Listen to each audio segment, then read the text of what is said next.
L'armée Assimi Goïta parraine l'encadrement d'une cinquantaine de personnes bègues par des orthophonistes.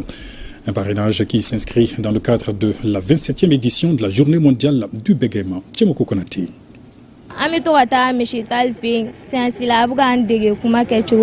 Elle, c'est Awa Sofuntera, élève en 11e année sciences au lycée Les Patriotes à Yirmayo en commune 6 du district de Bamako. Atteinte de troubles de langage depuis un bas âge, notre jeune scolaire s'y affranchit graduellement avec l'aide d'un orthophoniste. Le bégaiement est un problème complexe qui touche plus d'1% de la population mondiale, soit plus de 70 millions de personnes.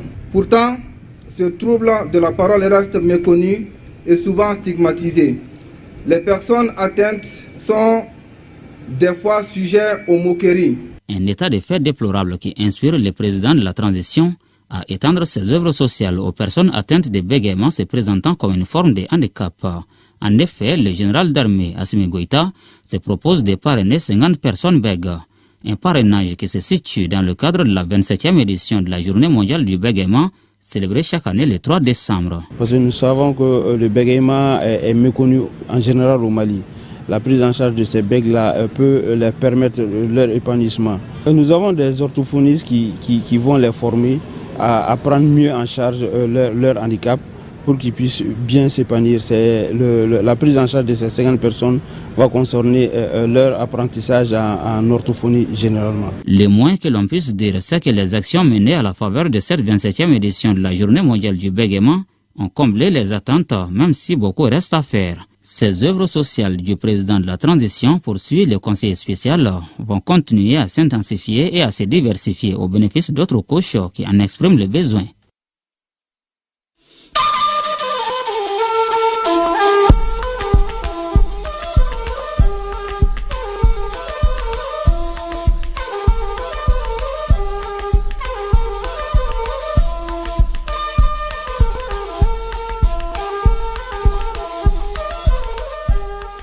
Demain s'ouvre à Bamako la réunion des ministres en charge de la communication de l'AES. En prélude à la rencontre, les experts réfléchissent à la création de plateformes digitales pour faire face à la cabale médiatique contre les pays de l'AES.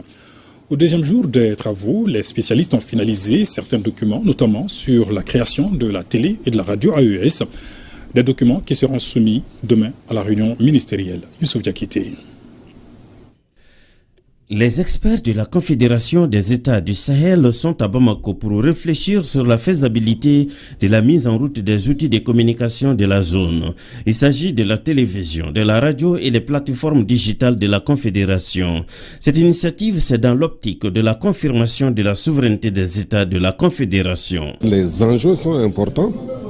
Je pense que les choses avancent très vite, conformément aux orientations de notre hiérarchie, des ministres et des chefs d'État.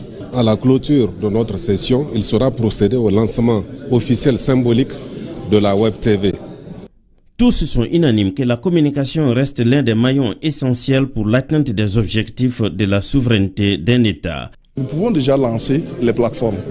Je pense que les ministres s'inscrivent dans cette dynamique d'ailleurs.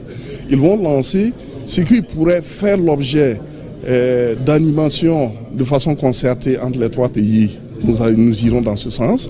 Mais très rapidement, il va falloir développer d'autres plateformes web pour véritablement répondre aux attentes du public. Bamako est à l'honneur pour la tenue de cette réunion des experts qui se penchent sur les grandes articulations de la mise en route rapide de l'initiative. Aucun segment n'est négligé. Faire comprendre à nos populations les objectifs, les orientations que nos chefs d'État veulent, la direction que les chefs d'État veulent prendre aujourd'hui en actant justement cette confédération. Aujourd'hui, nous avons reçu des instructions pour lancer la Web TV. Pour lancer justement une plateforme du genre, il faut bien évidemment des ressources humaines, des ressources financières. Vous avez vu des propositions qui ont été faites, mais je pense qu'à la dimension de 3 États, c'est vraiment faisable. Les travaux sont présidés par le secrétaire général du ministère de la Communication, de l'économie numérique et de la modernisation de l'administration qui estime que la matérialisation de tous les travaux réalisés relève de la compétence des chefs d'État de la Confédération. Il s'agit notamment de faire en sorte aujourd'hui comment avoir une administration transitoire